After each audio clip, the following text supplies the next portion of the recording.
Salam semua para tetua, jumpa lagi bersama Mimin, di channel Alurmu. Semoga para pendengar Alurmu selalu senantiasa dinaungi kebahagiaan, kesehatan, serta rejeki yang cukup.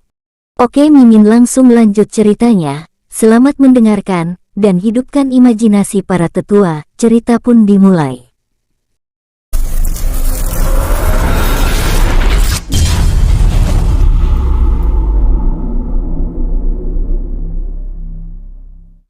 Dan singkat cerita, 5 tahun berlalu semenjak kejadian di aula Sekte Pedang Langit. Di pagi hari di sebuah hutan kecil di belakang sekte, seorang gadis cantik berusia 14 tahun terlihat sedang berlatih pedang. Dengan menggunakan pedang berwarna putih, gerakannya begitu halus dan mengalir seperti air. Terkadang dia memainkan pedang dengan tempo lambat, terkadang juga dia mempercepat tempo permainan pedangnya. Setiap gerakan pedang menghasilkan hempasan energi es yang sangat dingin. Amarah hati es, teriak gadis tersebut. Wush! Pohon-pohon yang terkena hempasan es langsung membeku, kemudian dia melakukan gerakan susulan mengarah ke pohon-pohon yang membeku tersebut, dan boom! 3 buah batang pohon hancur dalam sekali tebasan pedangnya. Huff! Gadis itu mengatur nafasnya dan duduk di bawah sebuah pohon yang cukup rindang. Lalu pedang awan es dia masukkan ke dalam cincin ruangnya. Rambutnya yang panjang serta mata yang hitam dan sangat jernih, menambah kecantikan pada paras gadis itu. Sorot matanya terlihat sangat dingin. Yin Meilin. Semenjak kejadian 5 tahun yang lalu, dia berubah 180 derajat. Dari yang sebelumnya dia adalah gadis yang sangat periang dan usil, sekarang berubah menjadi gadis yang dingin dan sangat acuh. Bahkan selama 5 tahun ini dia jarang sekali tersenyum. Dia tersenyum hanya ketika sedang bersama ayahnya saja. Yin Meilin sedang termenung sambil memakan manisan yang dia beli sebelumnya di tempat biasa, dan penjual yang sama saat dia membeli bersama Ling Jin. Di hutan kecil inilah Yin Meilin menenangkan hati, dan mengenang Ling Jin yang menghilang 5 tahun yang lalu. Yin Meilin selalu membeli manisan setiap kali dia merindukan kakaknya. Seorang gadis cantik pagi-pagi sudah melamun di hutan. Jika ada bandit yang melihat gadis itu pasti senang. Sebuah suara terdengar dari arah belakang Yin Meilin. Yin Meilin yang sudah hafal dengan pemilik suara itu lantas menjawab tanpa menolehkan kepalanya. Akan kutebas lehernya jika berani. Tak lama kemudian seorang laki-laki berusia 16 tahun berambut merah dengan panjang sebahu dan sedikit bergelombang berjalan menghampiri Yin Meilin dan duduk di sebelahnya. Hah, aku rasa bandit itu tidak jadi senang karena kehilangan kepalanya. Lalu Bao Chun menengadahkan tangan kanannya. Tapi Yin Meilin hanya diam saja tak menghiraukannya. Hei, sejak kapan kau berubah menjadi gadis yang sangat pelit? Aku juga mau makan manisan itu, keluh Bao Chun. Yin Meilin tetap tidak menggubris. Kak Chun, apa menurutmu kakakku masih hidup? Yin Meilin bertanya kepada Bao Chun. Jika memang kakakmu tewas, apa kau bisa menemukan jasadnya? Bao Chun balik bertanya. Yin Meilin menggelengkan kepalanya. Berarti kita harus yakin kakakmu masih hidup, ucap Bao Chun. Memang saat itu tak seorang pun bisa menemukan jasad Ling Jin di reruntuhan aula sekte. Sebagian orang beranggapan bahwa jasad Ling Jin telah hancur menjadi debu karena ledakan dahsyat itu, sedangkan sebagian ada juga yang beranggapan bahwa Ling Jin masih hidup, namun tidak ada yang tahu di mana keberadaannya saat ini. Liner, meratapi suatu masalah terlalu lama itu tidaklah baik. Kau harus bisa bangkit. Selama kakakmu tidak ada, kau harus terus giat berlatih supaya jika kakakmu kembali nanti, dia akan merasa bangga padamu.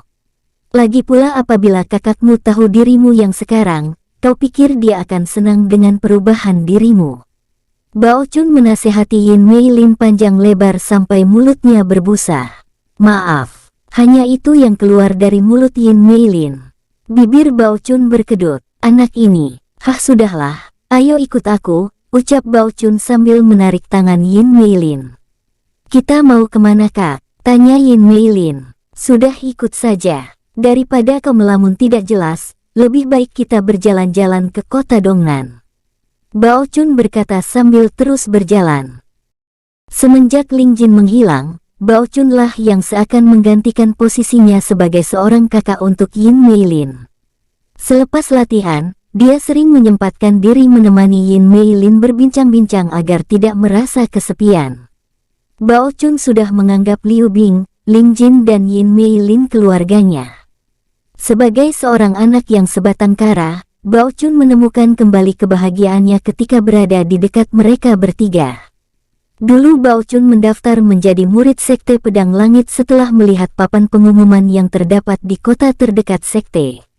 Dia tidak menyia-nyiakan kesempatan tersebut dan hasilnya tidak mengecewakan. Kini dia menjadi murid paling berbakat di Sekte Pedang Langit dengan tingkat kultivasi ranah master tahap akhir di usianya yang baru menginjak 16 tahun. Sedangkan Yin Meilin tingkat ranah master tahap awal. Langsung kita ke kota Dongnan, tetua alurmu. Suasana kota Dongnan sangat ramai pagi itu. Banyak pedagang-pedagang yang menjajakan jualannya di pinggiran jalan. Liner, ayo kita cari makan dulu, perutku lapar, ucap Bao Chun. Yin Meilin hanya menganggukkan kepalanya sambil terus berjalan mengikuti Bao Chun menuju ke sebuah rumah makan besar berlantai 3. Terlihat di lantai dasar rumah makan tersebut telah penuh dengan pelanggan, baik itu kultivator maupun bukan. Mereka berbaur dengan damai. Selamat pagi Tuan dan Nona, kalian mau pesan apa? Seorang wanita muda yang merupakan pelayan di rumah makan itu menghampiri dan menyapa mereka. Pelayan, kami mau makan di lantai 3. Berikan makanan yang terbaik di rumah makan ini, ucap Bao Chun. Oh iya, ditambah 1 guci arak yang terbaik, imbuhnya. Baik Tuan, segera kami siapkan, jawab pelayan itu. Lalu seorang pelayan wanita muda lainnya menghampiri Bao Chun dan Yin Meilin. Mari Tuan dan Nona, saya akan mengantarkan kalian ke lantai 3, ucap pelayan itu sambil memandu jalan. Sesampainya di lantai 3, Bao Chun dan Yin Meilin memilih tempat duduk yang berada di dekat jendela agar bisa melihat suasana kota Dongnan dari atas. Lalu pelayan wanita itu mengundurkan diri untuk melakukan pekerjaannya yang lain. Lantai 3 hanya menyediakan 5 tempat duduk saja, karena lantai 3 merupakan tempat VIP, atau tempat khusus bagi orang-orang penting, maupun yang mampu membayar biaya lebih untuk bisa makan di ruangan lantai 3. 1 bulan lagi turnamen murid berbakat antar sekte di benua tengah dimulai. Turnamen kali ini akan diselenggarakan di Sekte Raja Wali. Bagaimana persiapanmu sejauh ini Liner? Tanya Bao Chun. Aku sudah menguasai kitab hati es sampai pada tahap ketiga dari 5 tahap jurus di kitab itu, jawab Yin Meilin singkat. Kitab hati es adalah sebuah kitab yang khusus untuk kultivator dengan elemen es. Tetua Yu Yin menurunkan kitab itu untuk Yin Meilin karena di Sekte Pedang Langit hanya mereka berdualah yang menguasai elemen es. Bao Chun menganggukkan kepalanya. Kurasa itu sudah cukup. Untuk melanjutkan ke tahap selanjutnya aku rasa tidak akan sempat mengingat waktunya hanya tinggal 1 bulan. Sedangkan perjalanan menuju ke Sekte Raja Wali memerlukan waktu 2 minggu dengan menaiki kuda, ucap Bao Chun. Liner, di turnamen nanti kau jangan memaksakan diri.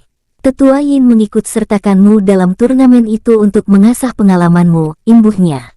Yin Meilin menganggukkan kepala. Baiklah kakak Chun, ucapnya. Makanan dan arak pesanan mereka telah tiba. Baiklah, masalah turnamen tidak usah bahas dulu.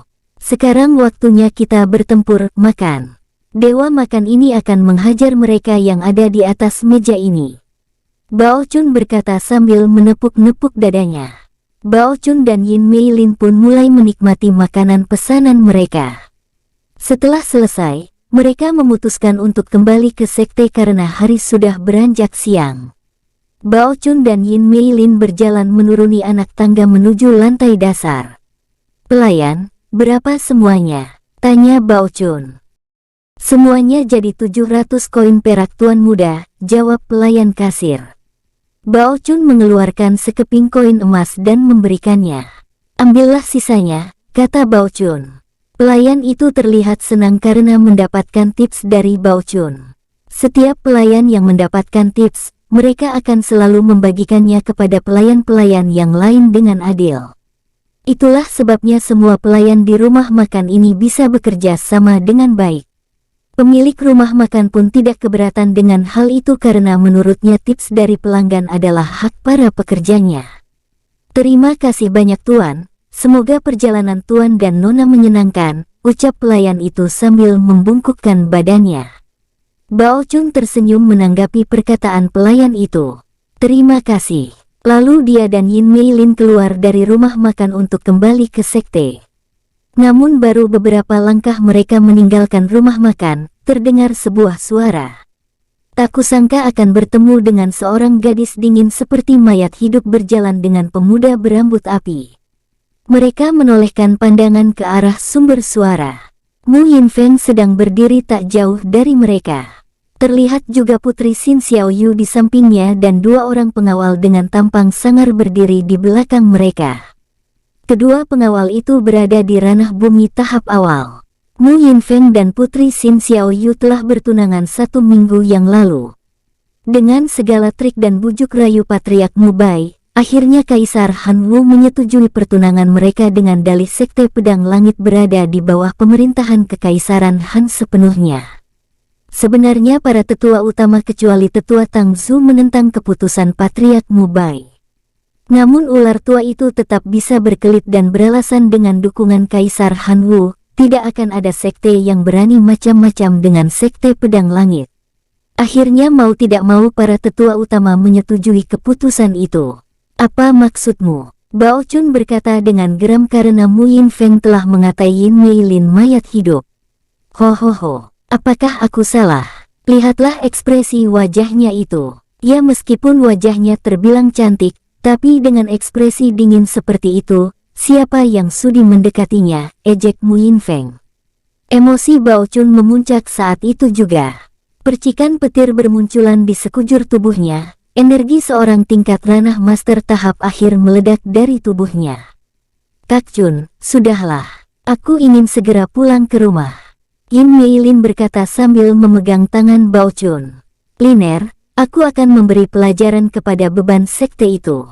Gara-gara dia dan ayahnya ular tua, Sekte Pedang Langit sekarang berada di bawah kekuasaan Kekaisaran Han sepenuhnya. Sekarang dia telah menghinamu, aku benar-benar tidak bisa menerimanya. Kau menjauhlah.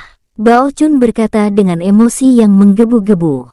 Bao Chun berjalan mendekati mereka. Walaupun mereka berjumlah 4 orang, tapi Bao Chun terlihat tidak gentar sama sekali.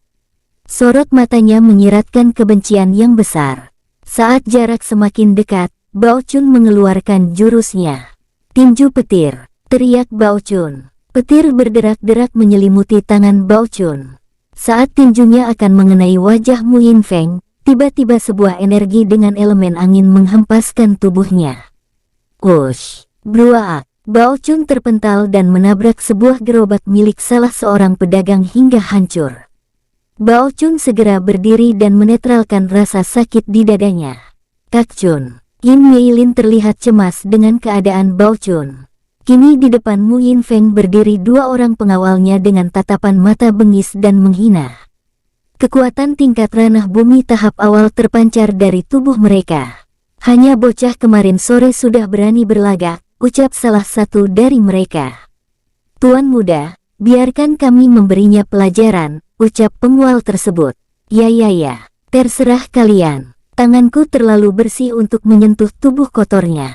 Aku hanya ingin menikmati waktuku dengan tunanganku yang cantik ini, ucap Mu Yinfeng sambil menggenggam tangan Xin Xiaoyu dan meliriknya dengan tatapan mesum. Xin Xiaoyu hanya tersenyum simpul mendengar perkataan Mu Yinfeng. Sial, ranah bumi tahap awal, tidak ada kesempatan untuk menang. Tapi aku tidak peduli, aku akan menghadapinya meskipun aku harus mati. Gumam Bao Chun dalam hati. Kini Bao Chun kembali berdiri tegak bersiap untuk bertarung melawan salah satu pengawal Mu Yinfeng. Percikan petir kembali menyelimuti seluruh tubuhnya. Orang-orang yang berada di dekat mereka segera menjauh karena tidak mau tersangkut masalah. Saat salah satu pengawal Mu Yinfeng hendak menerjang ke arah Bao Chun, tiba-tiba terdengar sebuah suara tawa. Hahaha, sudah wajahnya aneh, sangar tidak, sangat jelek ia, beraninya menindas yang lebih lemah. Sangat tidak tahu malu. Mimin mundurkan dulu ceritanya, sebelum pemilik suara tawa ada di situ para tetua alurmu. Di sebuah dunia buatan, seorang pemuda berambut hitam yang panjangnya mencapai punggung, bermata emas dan mempunyai tanda bunga lotus emas di keningnya sedang melayang dengan tenang dan bersiap mengeluarkan jurusnya. Bola api Dewa Iblis, teriaknya. Sebuah bola energi yang mengandung elemen kegelapan dengan diselimuti kobaran api hitam dan percikan darah yang berderak-derak, muncul di atas kepala pemuda itu. Bola energi tersebut perlahan membesar dan berdengung dengan kencang. Kedua mata emas pemuda itu menatap sebuah gunung berukuran besar dan kokoh yang berada tak jauh dari tempatnya melayang. Tanda bunga lotus emas bersinar sangat terang. Kedua tangan pemuda itu menengadah ke atas. Setelah merasa cukup, pemuda tersebut berteriak dan melesatkan bola energi ke arah gunung. Hiya! Bola energi berhenti berdengung untuk sesaat, kemudian melesat dengan cepat menuju ke arah gunung. Whoosh! Boom! Dentuman ledakan yang sangat mengerikan terjadi saat bola energi menghantam gunung tersebut. Seluruh bagian dunia buatan bergoncang. Gunung itu hancur dan lenyap tak tersisa. Namun anehnya, setelah beberapa saat gunung itu muncul kembali dalam keadaan utuh seperti saat sebelum meledak dan hancur. Hos, hos, hos. Pemuda itu terengah-engah. Nafasnya memburu. Dadanya terlihat naik turun. Keringat membanjiri seluruh tubuhnya yang dalam keadaan telanjang dada. Setelah mengatur nafasnya, dia menghilangkan tanda suci bunga lotus emas di keningnya lalu perlahan pemuda itu turun dan menapakkan kakinya. Wajahnya sangatlah tampan rupawan, dengan mata berwarna emas, bibir yang merah merekah dan kulit yang putih dan sangat halus.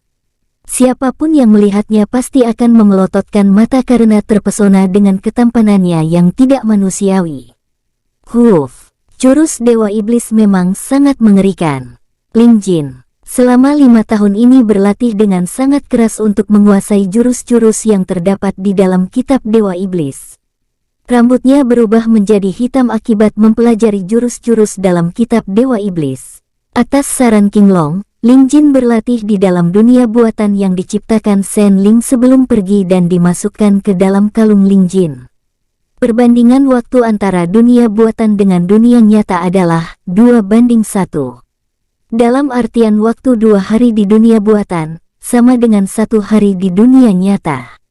Tekanan gravitasi di dunia buatan juga 3 kali lipat lebih berat daripada dunia nyata. Jadi Ling Jin telah berlatih selama 10 tahun di dunia buatan. Ling Jin merebahkan dan merentangkan tubuhnya karena lelah. Hah! Tak kusangka mempelajari kitab Dewa Iblis tidaklah mudah. Walaupun aku memiliki Shen Huo Quan, namun nyatanya aku masih harus berjuang keras untuk menguasai kitab Dewa Iblis, gumam Ling Jin.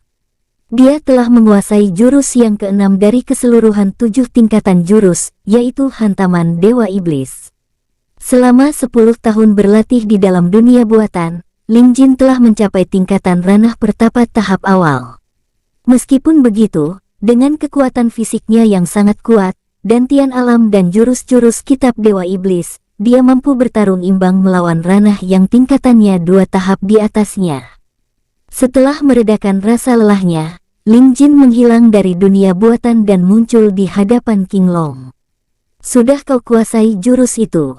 King Long bertanya sambil mengibas-ngibaskan kipasnya. "Sudah." Hantaman Dewa Iblis memang sangat dahsyat. Tapi juga membutuhkan ki yang cukup besar. Sebenarnya aku ingin langsung mempelajari dan menguasai tahap terakhir dari kitab Dewa Iblis. Namun kekuatanku belum cukup untuk mempelajarinya, jawab Ling Jin. Sudahlah, masih ada waktu untuk mempelajarinya. Pelan-pelan saja dulu. Lagi pula dengan kekuatanmu yang sekarang, kau termasuk kultivator yang paling kuat di seluruh dunia tengah ini, ucap King Long. Ling Jin menganggukkan kepalanya. Lalu apa rencanamu selanjutnya? Tanya King Long lagi. Entahlah. Aku ingin keluar dari jurang untuk melihat keadaan ayah dan Liner. Namun aku ingin keberadaanku tidak diketahui oleh orang-orang yang mengenalku, jawab Ling Jin. King Long berpikir sambil memainkan kipasnya. Sesaat kemudian, aku ada ide, ucapnya. Apa idemu? Tanya Ling Jin dengan penasaran. Kau bersihkan dulu tubuhmu, setelah itu akan aku beritahu ide itu. King Long berkata sambil mengibaskan tangannya mengusir Ling Jin. Cih, memberitahu sekarang apa susahnya? Menyebalkan sekali, gerutu Ling Jin kemudian menghilang dan muncul di sungai tempat biasa dia membersihkan diri. King Long hanya terkekeh melihat Ling Jin kesal. Kemudian dia melakukan gerakan tangan yang terlihat rumit. Lalu tiba-tiba muncul sebuah topeng berwarna hitam legam melayang di hadapannya. Sempurna. Setelah beberapa waktu, Ling Jin muncul kembali di dalam jurang dengan memakai jubah baru berwarna hitam yang menambah ketampanannya. King Long menyerahkan topeng itu kepada Ling Jin. Kau pakailah topeng ini, ucap King Long. Ling Jin terheran mendengarnya. Kenapa aku harus pakai topeng? Tanyanya dengan penasaran. Hais, meski mata dan rambutmu telah berubah, dengan wajahmu ini semua orang yang melihatnya pasti akan pingsan karena takut kagum. Lagi pula jika ayah dan adikmu itu melihatmu, mereka pasti akan merasa pernah melihatmu sebelumnya dan itu akan mengacaukan rencanamu untuk menyembunyikan identitasmu, jelas King Long. Untuk itu kita akan bermain peran, imbuhnya. Bermain peran. Ling Jin mengerutkan keningnya. Iya, bermain peran. Aku menjadi tuan muda yang tampan, tenang dan penuh wibawa.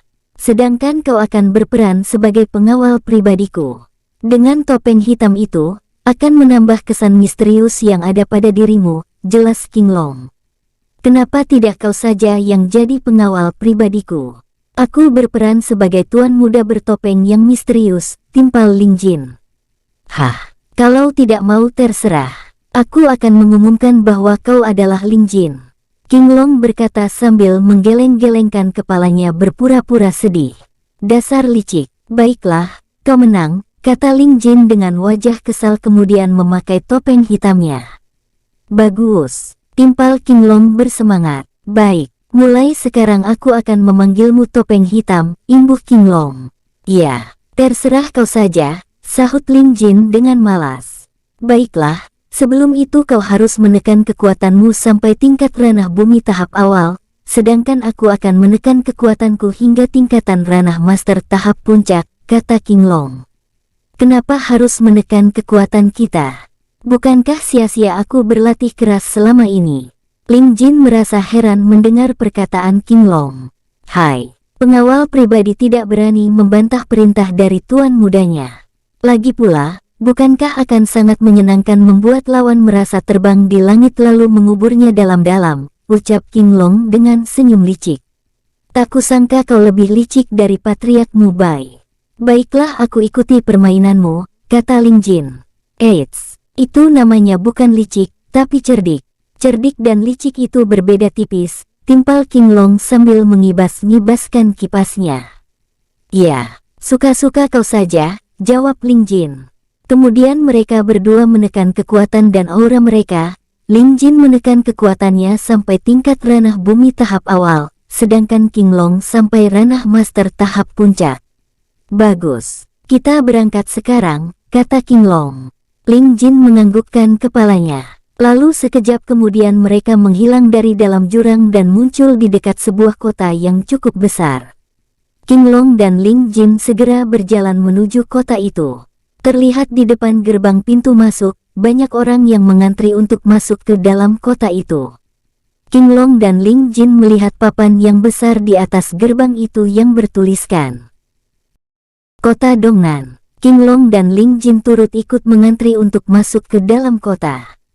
Setelah beberapa waktu mereka mengantri, tibalah giliran mereka untuk masuk ke dalam kota. Tuan, biaya untuk masuk ke kota Dongnan 1 koin emas untuk 1 orang, kata salah seorang prajurit yang bertugas. King Long mengeluarkan 1 koin kristal dari dalam cincin ruangnya.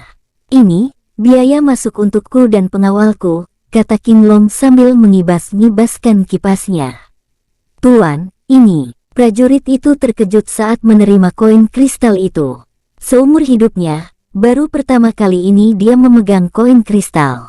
Ambillah kembaliannya yang tidak seberapa itu. King Long memainkan perannya dengan sangat sempurna. Terdengar suara gerutuan dari belakangnya yang tak lain adalah suara Ling Jin. Cih, memakai uang orang seenak jidat.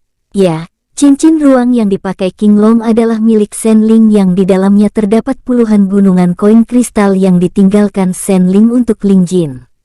King Long bisa menggunakan cincin itu karena dia telah diberi sedikit kekuatan jiwa Shen Ling. Saat ini Ling Jin adalah orang yang paling kaya di benua tengah. Tidak, lebih tepatnya di seluruh dunia tengah. Kalung Ling Jin juga telah dimasukkan ke dalam cincin ruang itu untuk menyembunyikan identitasnya. King Long menaikkan jari telunjuknya dan menggerakkannya ke kanan kiri tanda menyuruh Ling Jin untuk diam. Terima kasih Tuan, terima kasih.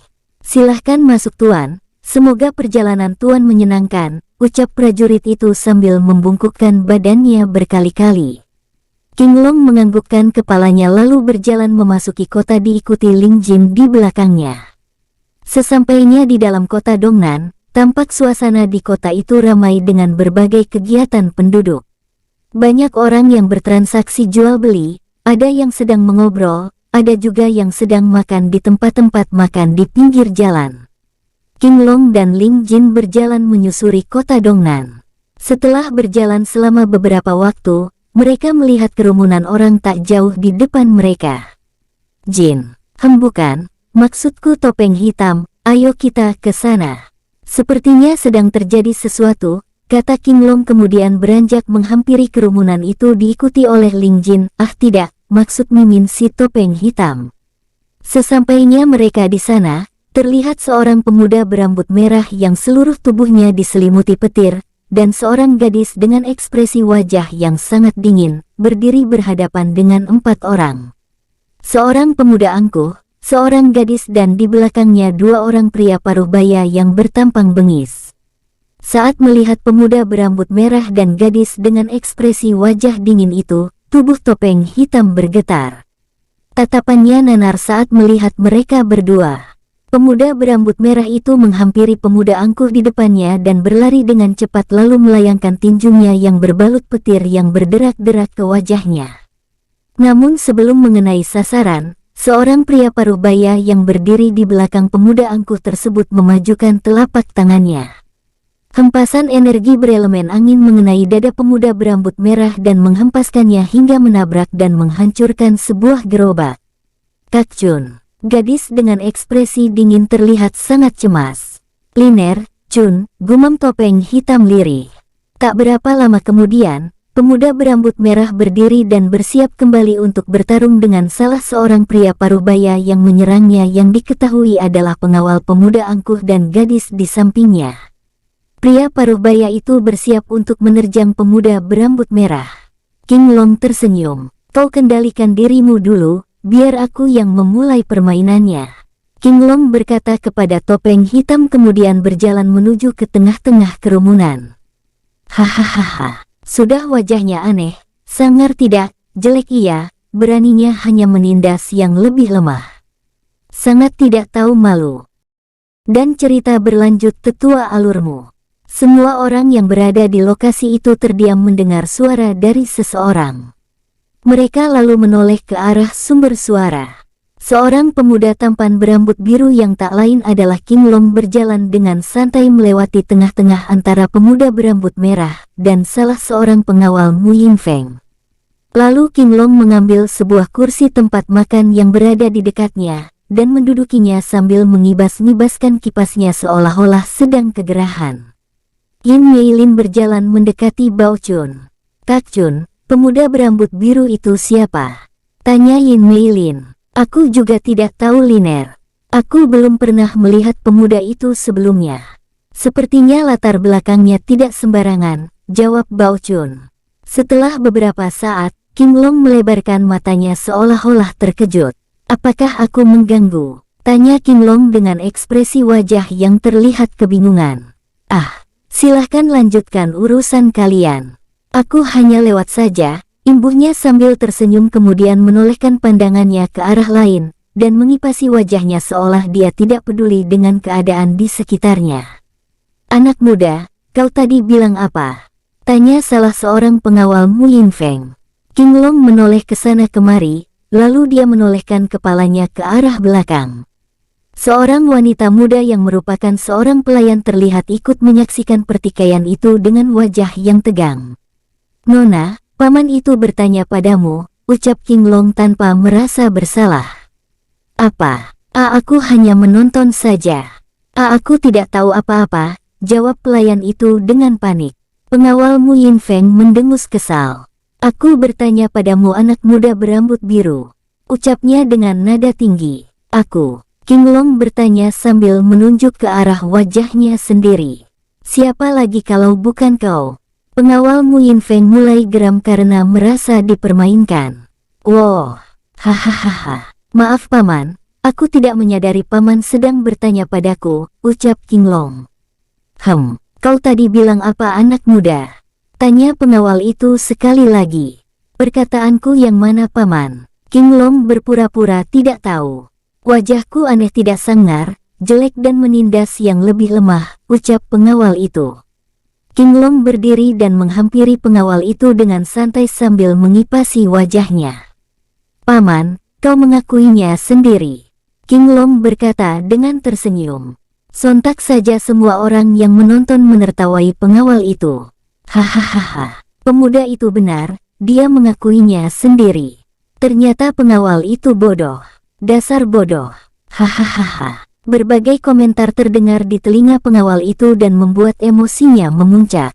"Keparat, anak muda, tarik ucapanmu itu. Kalau tidak, aku tidak akan segan-segan terhadapmu," ucapnya dengan geram. "Paman, apa aku salah? Bukankah baru saja paman juga mengakuinya?" kata King Long. "Ternyata kau cari mati rupanya. Aku akui kau cerdik dalam memainkan perkataanmu. Tapi sekarang, saatnya bagimu untuk menemui Dewa Neraka." Pengawal itu mengedarkan auranya untuk menekan King Long. Kekuatan ranah bumi tahap awal terpancar dari tubuhnya. Namun King Long sama sekali tidak bergeming. Pengawal itu terkejut melihat ranah master tahap puncak tidak terpengaruh oleh tekanan auranya sama sekali. "Bagaimana mungkin dia bisa bertahan dari tekanan auraku?" kata pengawal itu dalam hati. "Ho, apakah paman mau bertarung? Begini saja, biar adil, bagaimana kalau paman bertarung melawan pengawal pribadiku?" ucap King Long. Baiklah, cepat panggil pengawalmu itu. Akan kucincang dia." Pengawal Mu Yinfeng berkata dengan angkuh.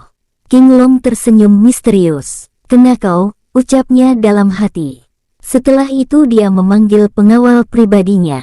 "Topeng hitam," teriak King Long. Seseorang dengan topeng hitam legam di wajahnya dan berjubah hitam berjalan ke tengah kerumunan dan menghampiri King Long.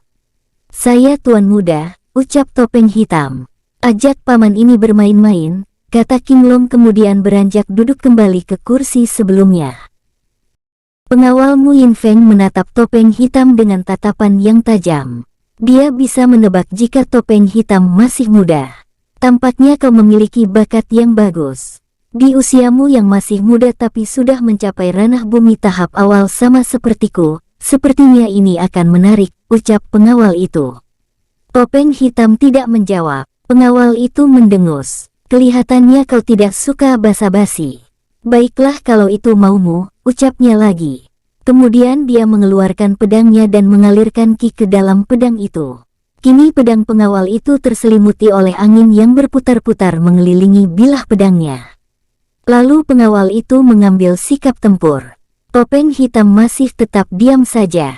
Pengawal itu menyeringai. "Nak, kau meremehkanku." Namun sebelum dia bergerak, topeng hitam menghilang dan muncul di sampingnya secara tiba-tiba. Pengawal itu sangat terkejut dan menjadi panik. Dia menebaskan pedangnya ke arah topeng hitam. Tapi gerakannya terlambat. Topeng hitam telah memegang kerah bajunya dan melemparkan pengawal itu ke udara. Lalu topeng hitam terbang melesat ke atas dan meninju pengawal itu. Buao! Tubuh pengawal Mu Yinfeng melesat ke langit dengan cepat. Tak berhenti sampai di situ. Topeng hitam mengeluarkan 10% kekuatannya lalu mengarahkan telunjuknya ke atas. "Iblis menentang langit," teriaknya. Sebuah bola energi elemen kegelapan berukuran kecil muncul di ujung jari telunjuknya. Kemudian topeng hitam melesatkan bola energi itu ke tubuh pengawal Mu Yinfeng yang masih melesat ke atas. Wush! Boom! Bola energi itu meledak saat mengenai tubuh pengawal Mu Yinfeng dan melenyapkan tubuhnya hingga tak tersisa. Kota Dongnan bergetar untuk beberapa saat karena ledakan itu. Semua orang yang berada di lokasi itu wajahnya memucat seketika. Bao Chun menelan ludahnya. Sangat mengerikan. Tidak, kakak. Pengawal yang satunya berteriak histeris melihat tubuh kakaknya hancur dan lenyap di udara.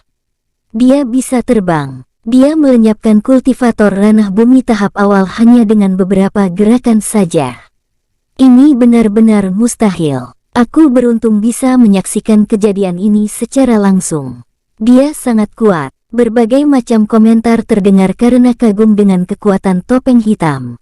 Lalu topeng hitam turun dengan perlahan dan mendaratkan kakinya tepat di depan pengawal yang satunya. Tubuh pengawal itu bergetar ketakutan. Ampun Tuan, jangan bunuh aku. Ampuni nyawaku, ucapnya sambil bersujud. Topeng hitam hanya mendengus. Pergilah kalau tidak mau mati. Tanpa menunggu persetujuan dua kali, pengawal itu lari tunggang langgang karena ketakutan. Hei bajingan, ayahku membayarmu bukan untuk menjadi pengecut, teriak Mu Yinfeng. Namun pengawal itu tidak menggubrisnya karena masih sayang dengan nyawanya. Topeng hitam berjalan menghampiri Mu Yinfeng dengan perlahan. Mu Yinfeng dan Xin Xiaoyu terlihat ketakutan. Tubuh mereka bergetar, keringat dingin membasahi punggung mereka. Apa yang akan kau lakukan? Aku adalah putra patriark Sekte Pedang Langit. Aku adalah tunangan putri Kaisar Han Wu, ucap Mu Yinfeng dengan gemetar.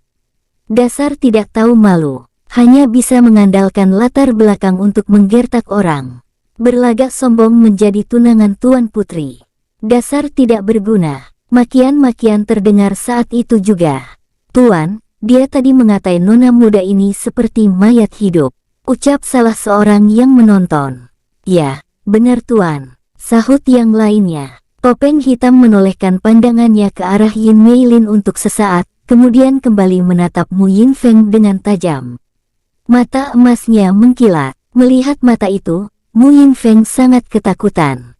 Tubuhnya terasa sangat lemas. Celananya mulai basah.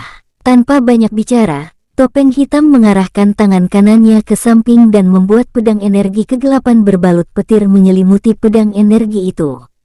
Dia teringat semua perlakuan Patriark Mu Bai terhadap ayahnya. Kini kebenciannya bertambah karena Mu Yinfeng telah menghina Yin Meilin seperti mayat hidup. Kreash, Arhe, Mu Yinfeng berteriak kesakitan. Kaki kanannya telah terpotong oleh pedang energi topeng hitam. Kreasya, Arhe, kini tangan kirinya yang terpotong. Mu Yinfeng menangis menjadi-jadi. Tolong ampuni aku tuaan. Jangan bunuh aku, kata Mu Yinfeng sambil terus menangis. Suaramu benar-benar berisik, ucap topeng hitam lalu menarik lidah Mu Yinfeng dan memotongnya. Kreasya, hanya itu yang keluar dari mulut Mu Yinfeng. Melihat kejadian itu semua orang memelototkan matanya tidak percaya.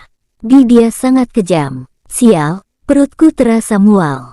Xin Xiaoyu yang berada tepat di sebelah Mu Yinfeng kepalanya terasa pening melihat kejadian itu. Lalu dia tergeletak tak sadarkan diri. Mu Yinfeng seperti ingin mengatakan sesuatu namun hanya itu yang keluar dari mulutnya.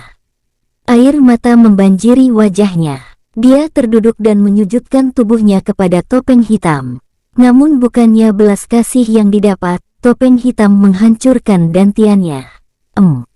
Kini Mu Yinfeng benar-benar menjadi seorang sampah yang sesungguhnya. Dantian yang hancur, serta tubuhnya yang cacat. Mu Yinfeng kemudian jatuh pingsan. Topeng hitam melihat ke arah lokasi Sekte Pedang Langit, kemudian dia mengangkat dan melemparkan tubuh Mu Yinfeng ke atas. Lalu dia menendangkan kakinya yang telah terbalut energi petir yang berderak-derak ke tubuh Mu Yinfeng dengan sangat keras ke arah Sekte Pedang Langit. Buak, wush. Tubuh Mu Yinfeng melesat di udara dengan sangat cepat mengarah ke Sekte Pedang Langit. Semua orang terlihat tidak percaya dengan apa yang dilakukan Topeng Hitam. Apa yang dia lakukan? Apa dia menyatakan perang dengan Sekte Pedang Langit? Gumam seorang laki-laki dengan pelan. Set. Kalau pria bertopeng itu mendengarnya, bisa-bisa nasibmu akan lebih buruk dari tuan muda angkuh itu, kata rekannya. Seketika laki-laki itu menutup mulutnya rapat-rapat dengan wajah yang terlihat pucat. Qinglong menghela nafasnya lalu beranjak menghampiri Topeng Hitam. Kau itu jangan terlalu kejam, ucapnya. Siapapun yang menghina ayah dan Liner, akan aku buat mereka merasakan hal yang lebih mengerikan dari kematian, jawab Topeng Hitam. Yin Meilin sangat terkejut mendengar perkataan Topeng Hitam. Apa yang baru saja kau katakan? Yin Meilin berkata dengan lirih kemudian berjalan menghampiri Topeng Hitam dengan perlahan. Sebenarnya dia masih ragu dengan dugaannya, karena rambut kakaknya berwarna putih. Untuk itu dia menghampiri untuk memastikannya. Liner, apa yang kau lakukan? Cepat kembalilah, ucap Bao Chun yang khawatir jika terjadi sesuatu hal yang buruk kepada Yin Meilin, mengingat pemuda bertopeng itu sangatlah kejam. Namun Yin Meilin sama sekali tidak mendengarkannya. Akhirnya mau tidak mau Bao Chun menyusul Yin Meilin. Qinglong yang mendengar perkataan Topeng Hitam lantas menepuk jidatnya dan menggeleng-gelengkan kepalanya. Hah, sudah kuduga akhirnya akan seperti ini. Kau memang tidak berbakat menjadi seorang pembohong. Topeng Hitam terkejut menyadari perkataannya yang secara tidak langsung membongkar penyamarannya. Lalu dia menundukkan kepalanya. Yin Meilin berhenti tepat di depan Topeng Hitam. Entah kenapa saat ini dia tidak merasakan takut sama sekali ketika berada di dekat Topeng Hitam. Apa yang Anda katakan tadi? Bisakah Anda mengulanginya? Ucap Yin Meilin dengan sangat penasaran. Topeng Hitam hanya diam saja. Ceritanya panjang. Nanti biar aku jelaskan, tapi tidak di sini. Qinglong menjawab sambil memegang bahu Yin Meilin dan Bao Chun kemudian menghilang seketika itu juga. Topeng Hitam mengangkat kembali kepalanya dan melihat ke arah Xin Xiaoyu. Kalian antar Tuan Putri ke Sekte Pedang Langit. Ingat, jika kalian berani macam-macam dengannya, akan aku musnahkan seluruh keluarga kalian. Topeng Hitam berkata kepada sekelompok orang yang berada di dekatnya. Sekelompok orang itu lantas menjawab sambil bersujud. Baik Tuan, kami akan mengantarkan Tuan Putri ke Sekte Pedang Langit. Kami bersumpah tidak akan melakukan perbuatan yang macam-macam. Bagus, ucap Topeng Hitam lalu segera menghilang dari tempatnya. Sontak saja suasana menjadi gaduh.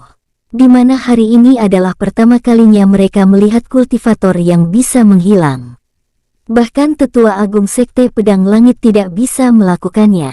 Lalu setelah itu segera saja sekelompok orang tadi beranjak untuk mengantarkan Xin Xiaoyu yang masih pingsan ke Sekte Pedang Langit karena takut nasib mereka akan seperti Mu Yinfeng atau bahkan bisa lebih buruk.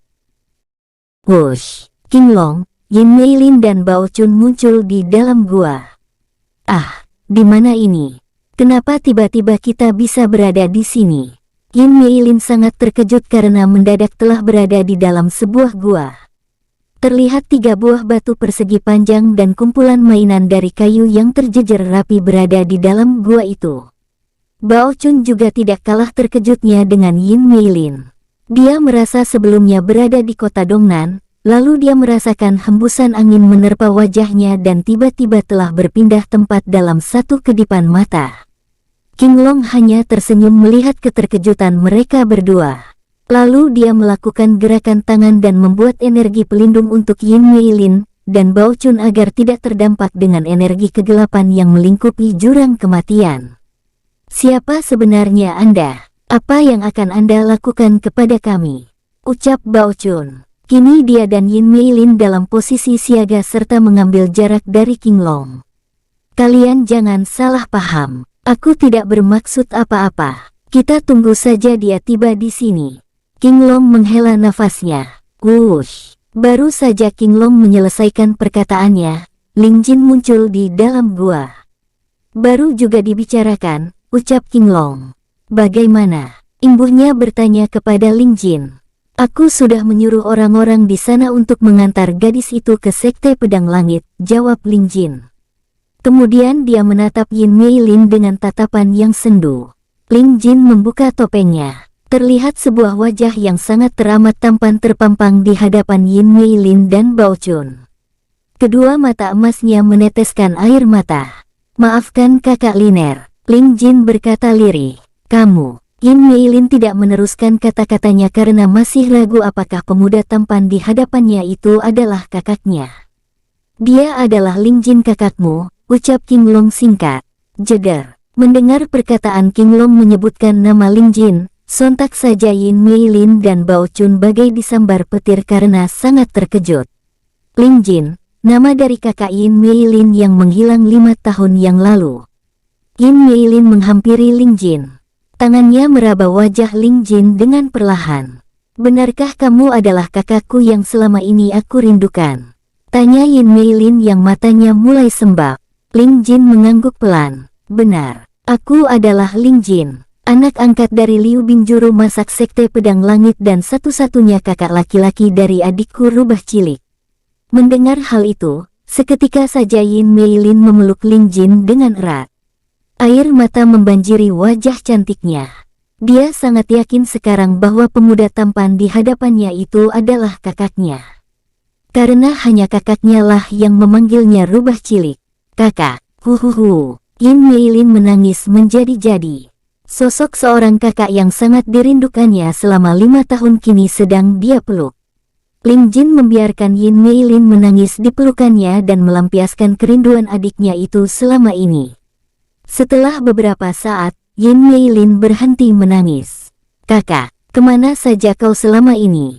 Kenapa tidak pernah memberikan kabar? Aku dan ayah sangat merindukanmu, ucap Yin Meilin tanpa melepaskan pelukannya. Ceritanya panjang Liner. Kakak minta maaf karena tidak memberikan kabar kepada kalian, jawab Ling Jin kemudian melepaskan pelukan Yin Meilin dan mengusap kepalanya. Ternyata selama ini rubah cilik berubah menjadi rubah cengeng, imbuhnya sambil tersenyum. Kakak, semua ini gara-gara kakak. Yin Meilin menjawab dengan wajah cemberut dan masih sesenggukan. Kenapa gara-gara kakak? Tanya Ling Jin berpura-pura merasa bingung. Ya gara-gara kakak. Kakak menghilang selama 5 tahun tanpa kabar, ucap Yin Meilin. Baiklah, kakak minta maaf kepada rubah cilik ini. Nanti kita beli manisan yang banyak sebagai permintaan maaf kakak, kata Ling Jin sambil mengusap air mata Yin Meilin. Yin Meilin mengangguk senang. Lalu Ling Jin menoleh ke arah Bao Chun. Hei, kau dewa makan. Apa kau hanya diam saja seperti patung saat bertemu dengan saingan beratmu ini? Kata Ling Jin sambil tersenyum. Bao Chun tersenyum lebar. Matanya memerah karena terharu bisa bertemu lagi dengan Ling Jin. Bao Chun segera beranjak menghampiri Ling Jin dan memeluknya. Jadi apakah dewa makan ini sudah menemukan jurus baru lagi? Tanya Ling Jin. Bao Chun tertawa ringan mendengar pertanyaan Ling Jin. Tentu saja sudah saudaraku. Tubuhmu akan bergetar bila melihat jurus baruku. Dewa makan melahap langit. Ling Jin tertawa mendengarnya. Bagaimana kabarmu Chun? Tanya Ling Jin. Aku baik-baik saja saudaraku. Bahkan sangat baik. Aku tidak menyangka akan bisa bertemu denganmu lagi, jawab Bao Chun. Apa kau tahu? Sekarang aku adalah murid paling berbakat di Sekte Pedang Langit dengan mencapai tingkatan ranah master tahap akhir, ucap Bao Chun dengan bangga. Benarkah? Secepat itu? Tanya Ling Jin. Bao Chun menganggukkan kepalanya. Tapi, kemana saja kau selama ini Jin? Rambut dan kedua matamu. Bao Chun bertanya karena penasaran dengan perubahan yang terjadi pada diri Ling Jin. Selama ini aku tinggal di jurang kematian ini Chun. Rambut dan kedua mataku berubah karena aku mempelajari sebuah kitab, jawab Ling Jin. Mempelajari sebuah kitab. Bao Chun dan Yin Meilin terheran mendengar perkataan Ling Jin. Benar, di jurang kematian inilah aku mempelajari kitab itu, jawab Ling Jin.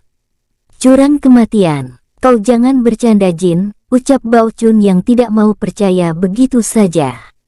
Benarkah? Bagaimana bisa kau bertahan di dalam jurang kematian ini? Tetua Agung Sekte Pedang Langit saja tidak berani mendekatinya. Apalagi kau yang tidak bisa berkultivasi, kata Yin Meilin.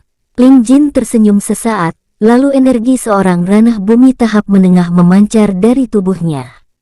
Haah! Yin Meilin dan Bao Chun berteriak serempak karena sangat kaget. Kau bisa berkultivasi dan Dante telah mencapai ranah bumi tahap menengah.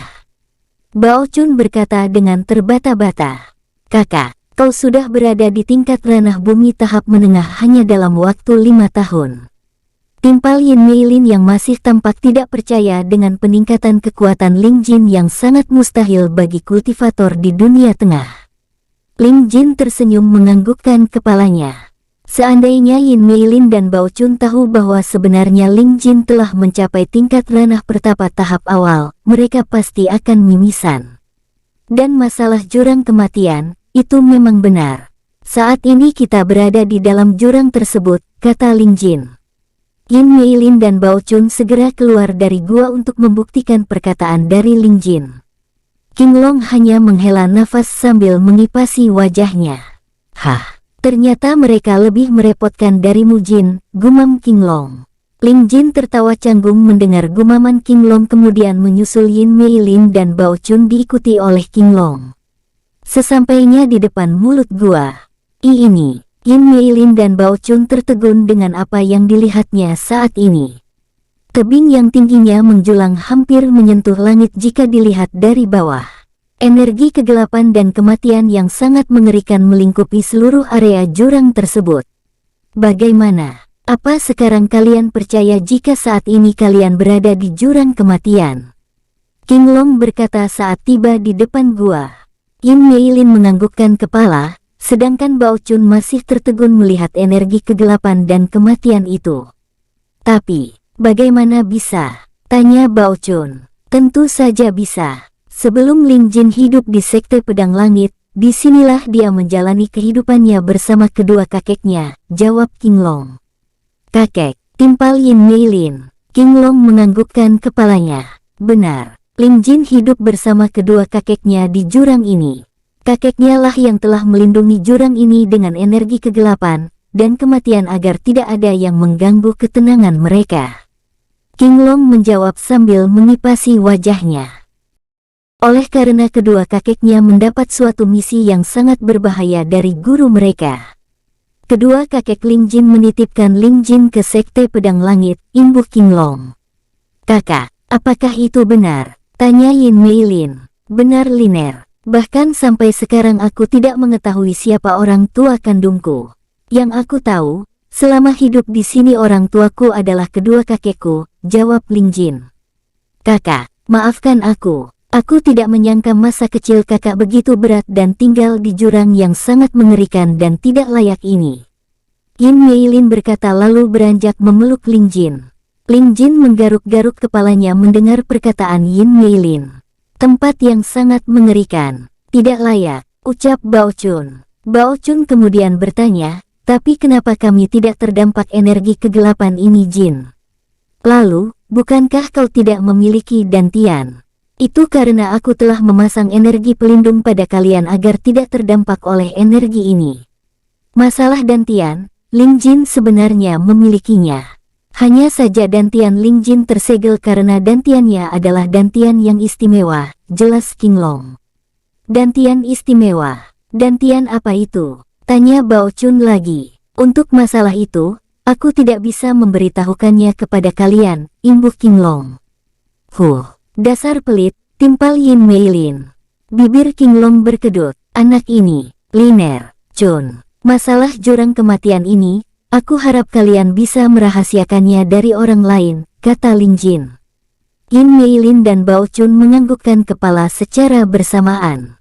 Baik, jika saatnya telah tiba, aku akan membawa ayah, Bibi Yin dan beberapa tetua Sekte Pedang Langit yang membela keluargaku untuk pindah ke sini. Ling Jin bergumam dalam hati sambil menerawangkan matanya ke atas. Aku sudah punya rencana untuk sekte keparat itu. Dia mengingat, saat dia dan ayahnya dihina, hanya segelintir orang saja yang bersuara membela mereka. Sedangkan sisanya yang lain bersikap seolah tidak melihat apa-apa. Jin, 1 bulan lagi akan diadakan turnamen generasi berbakat di benua tengah yang akan diadakan di Sekte Raja Wali. Aku dan Liner akan ikut ambil bagian dalam turnamen itu, kata Bao Chun. Benarkah Liner? Tanya Ling Jin. Yin Meilin menganggukkan kepalanya. Tapi Bibi Yin berpesan agar aku tidak terlalu memaksakan diri karena Bibi Yin hanya ingin aku mengasah pengalamanku bertarung di turnamen itu, imbuhnya.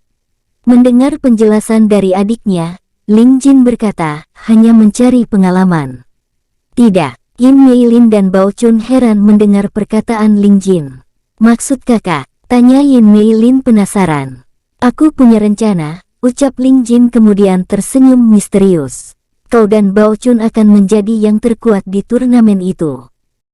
Bersambung, sampai ketemu di episode selanjutnya. Semoga kalian semua selalu terhibur, dan terima kasih.